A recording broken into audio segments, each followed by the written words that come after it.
Welcome to our channel বন্ধুরা। আজ কোথায় যেতে চলেছি তোমরা নিশ্চয়ই থাম্বনেল দেখে বুঝেই গেছো।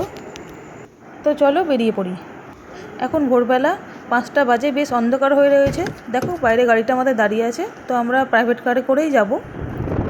তো এবার বেরিয়ে পড়লাম, চলো যাই তোমাদের সঙ্গে কথা বলতে বলতে। তো আমরা কোথায় যাচ্ছি, কি করলাম, কি খাচ্ছি, কোথায় কীরকম খরচ, আমরা সবটাই শেয়ার করার চেষ্টা করব। আমাদের ট্রিপটা মাত্র একদিনেরই, তোমরা পরবর্তীতে যাওয়ার জন্য অনেক তথ্যই এখানে পেয়ে যাবে। তো ভিডিওটা স্কিপ না করে পুরোটাই দেখো। তো তোমাদের সঙ্গে কথা বলতে বলতে আমরা মেসেঞ্জার ক্রস করতে চলেছি। তো চলো যাওয়া যাক, আবার তোমাদের সঙ্গে কথা বলবো। প্রায় 8টা বেজে গেছে। তো আমরা মাঝখানে একটু হোল্ড করে আমরা চা বিস্কুট খেয়ে নিলাম। চা বিস্কুট খেয়ে আমরা আবার বেরিয়ে পড়লাম। চলো যাওয়া যাক। তো আমরা প্রায় পৌঁছে গেছি। তো আমরা প্রথমে সৎসঙ্গ মন্দিরে ঢুকে পড়লাম। এখানে সৎসঙ্গ আশ্রমের পরিবেশটা খুবই সুন্দর। দেখো তোমাদেরকেও দেখানোর চেষ্টা করছি। ভেতরে তো বিশেষ ছবি নেওয়ার পারমিশন নেই, তবুও যতটা পারবো আমি তোমাদের সঙ্গে শেয়ার করার চেষ্টা করব। এখানে বিভিন্ন রকম ফুলের গাছ দিয়ে চারিদিকটা সুন্দরভাবে সাজানো আছে। খুবই সুন্দর পরিবেশ, সবার খুব ভালো লাগবে। এখানে বিভিন্ন রকম পাখি, রং বেরঙের পাখি, সুন্দর সুন্দর।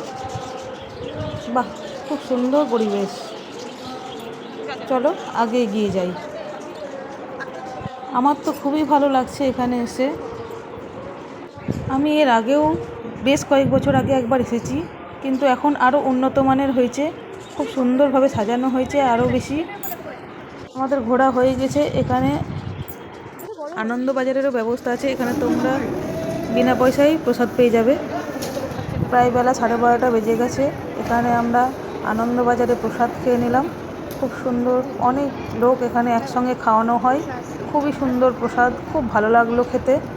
খেয়ে মন তৃপ্তি হয়ে গেল। তোমরা এখানে প্রত্যেকেই প্রসাদ পাবে। তো এবার আমরা হোটেলের উদ্দেশ্যে রওনা দেব। হোটেলটার নাম ছিল হোটেল ভিব্রান্ট। সৎসঙ্গ আশ্রম থেকে 1-1.5 কিলোমিটারের মধ্যেই ছিল এই হোটেলটা। আমাদের আগে থেকেই বুকিং করা ছিল। তো চলো রিসেপশানে আমরা একটু দেখা করে নিই। এই হোটেলে সমস্ত রকম সুযোগ সুবিধা আছে। লিফট থেকে শুরু করে এসি, গিজার, সমস্ত রকম সুযোগ সুবিধা আছে। এমনকি বাইরের খাবার অর্ডার করলে ডেলিভারি বয় আছে, এখানে খাবার এনে দেয়। তো আমরা রুমে চলে গেলাম, কিছুক্ষণ রেস্ট নিয়ে আবার সন্ধ্যে নাগাদ আমরা সৎসঙ্গ আশ্রমের উদ্দেশ্যে বেরিয়ে পড়লাম। যেহেতু আজকে 15ই আগস্ট, রাস্তাঘাট খুবই সুন্দরভাবে সাজানো হয়েছে। এখানে সৎসঙ্গ আশ্রমের সামনে নেমে আমরা এই দিদির কাছে চা খেয়ে নিলাম। দিদিটা দারুণ সুন্দর চা বানায়। এবার আমরা সৎসঙ্গ আশ্রমে ঢুকবো। দেখুন রাত্রেবেলায় সৎসঙ্গ আশ্রমের গেটটা কি সুন্দর লাগছে। তো এখানে ঢুকে আমরা সন্ধ্যা আরতির পর গুরু ভাইদের কিছু কথা শুনে নিলাম। গুরু ভাইদের এই কথাগুলো খুবই ভালো লাগলো শুনতে। এখানে রাত্রি 8টার সময় আমরা আবার আনন্দবাজারে প্রসাদ পেয়ে আবার আমরা বেরিয়ে পড়লাম। আমরা আবার হোটেলে ফিরে রাতে যথারীতি রেস্ট নিয়ে সকালে চা খেয়ে আবার আমরা বেরিয়ে পড়েছি রামকৃষ্ণ মিশনের উদ্দেশ্যে। রামকৃষ্ণ মিশনের ভেতরটা খুব সুন্দর, চারিদিকে সবুজ গাছপালা দিয়ে সুন্দরভাবে সাজানো। ভেতরে স্কুলের খেলার মাঠ আছে। এখানে এদের নিজস্ব থাকার ব্যবস্থা আছে। এখানে থাকতে গেলে 3 মাস আগে বুকিং করতে হয়। চলো আমরা মন্দিরের উদ্দেশ্যে যাই। মন্দিরের বাইরেটা খুবই সুন্দর। ভেতরে ছবি তোলার কোনো পারমিশন নেই। আমাদের দেখা হয়ে গেছে। আমরা ফেরার পথে একটু চাউমিন নিয়ে আবার হোটেলে ফেরলাম। এই চাউমিনটা পুরোপুরি ভেজ। এখানকার চাউমিনটা একটু অন্যরকম। ওখানে পাস্তা এবং নুডলস দুটোই একসঙ্গে মিক্সড করা, বেশ খেতে অন্যরকম একটা লাগলো, ভালোই লাগলো। টিফিন করার পর স্নান টান সেরে আমরা আবার বেরিয়ে পড়লাম বৈদ্যনাথ ধামের উদ্দেশ্যে। শ্রাবণ মাসের আজকে শেষ দিন, তাই আজকেও প্রচণ্ড ভিড় রয়েছে এখানে। তো এখানে প্রচুর লোকের সমাগম। দেশ বিদেশ থেকে মানুষ এখানে ছুটে আসে বাবা বৈদ্যনাথের মাথায় জল ঢালার উদ্দেশ্যে।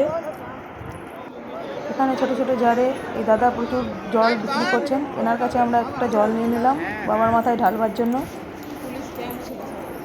আবার আমরা হাঁটতে থাকলাম। প্রচুর লাইন, প্রচুর রাস্তা, অনেকটা হেঁটে গিয়ে তবেই আমরা বাবার কাছে পৌঁছাতে পারবো। ভেতরে ছবি তোলার কোনো পারমিশন নেই।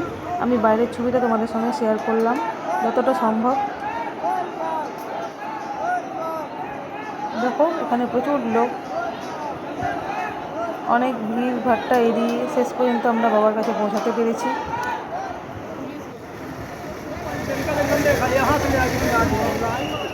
আমাদের জল ঢালা হয়ে গেছে, আবার আমরা ফিরলাম হোটেলে।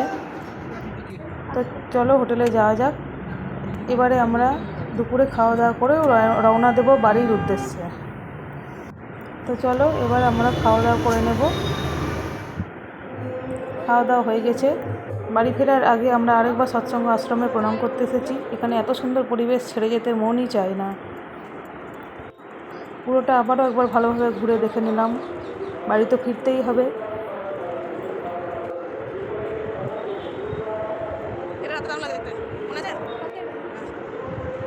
প্রায় আমাদের আবারও একবার ঘুরে দেখা হয়ে গেছে সবটাই। এবার আমরা বাড়ির পথে রওনা দেব। প্রায় দুপুর 2টো বাজতে চলেছে। এবারে আমরা গাড়িতে চাপবো। প্রায় 3টে পর্যন্ত এখানে মন্দির বন্ধ হয়ে যায়।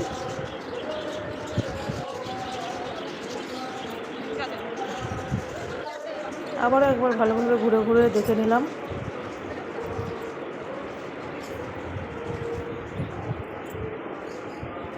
এদেরকে ছেড়ে যেতে মন চায় না।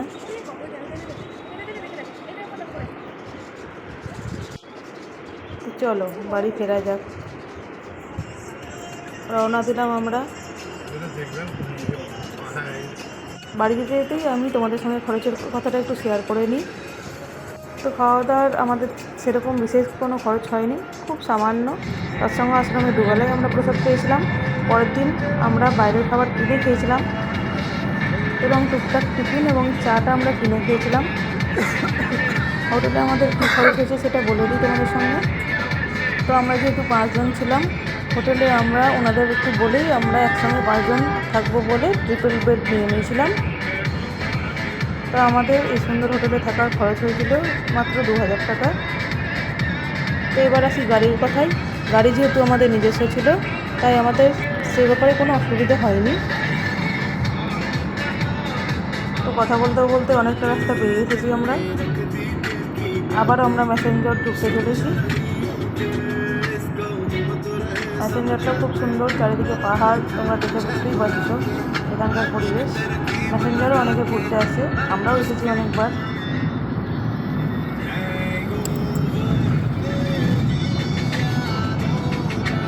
কথা বলতে বলতে আমরা ম্যাসেঞ্জারও ক্রস করে যাব প্রায়।